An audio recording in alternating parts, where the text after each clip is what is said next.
అర్చన పూజ గదిలోకి వెళ్ళి తాళప్రత గ్రంథాలను తీసి ఇక చదువుతూ ఉంటుంది. అందులో ఘట్టమనేని వంశ చిన్న కోడలికి ప్రాణగండం అని రాసి ఉంటుంది.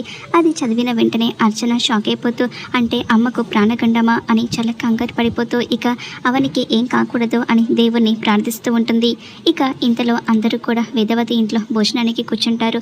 శ్రీకర్ రాకపోయేసరికి వేదవతి శ్రీకర్ని పిలుస్తూ ఉంటుంది. ఇక శ్రీకర్ కూడా వచ్చి కూర్చుంటాడు. అందరూ కూడా ఇక టేబుల్ దగ్గర కూర్చొని మౌనంగా ఉంటారు. వేదవతి అందరినీ ఉద్దేశించి ఎవరు కూడా ఏది ఆలోచించకుండా ప్రశాంతంగా భోజనం చేయండి అని చెప్తూ ఉంటుంది.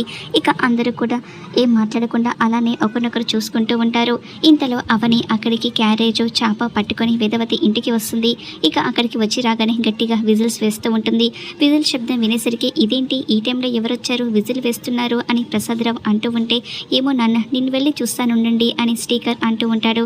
ఇక శ్రీకర్ గుమ్మం దగ్గరికి వచ్చి ఎదురుగా నిల్చున్న అవనిని చూసి షాక్ అయిపోతూ ఉంటాడు. మరి అవని క్యారేజ్ తీసుకొని ఎందుకు వచ్చింది, ఎందుకు విజిల్ వేసింది, అవని ఏం చేయబోతుందో రాబోయే ఎపిసోడ్లో తెలుసుకుందాం.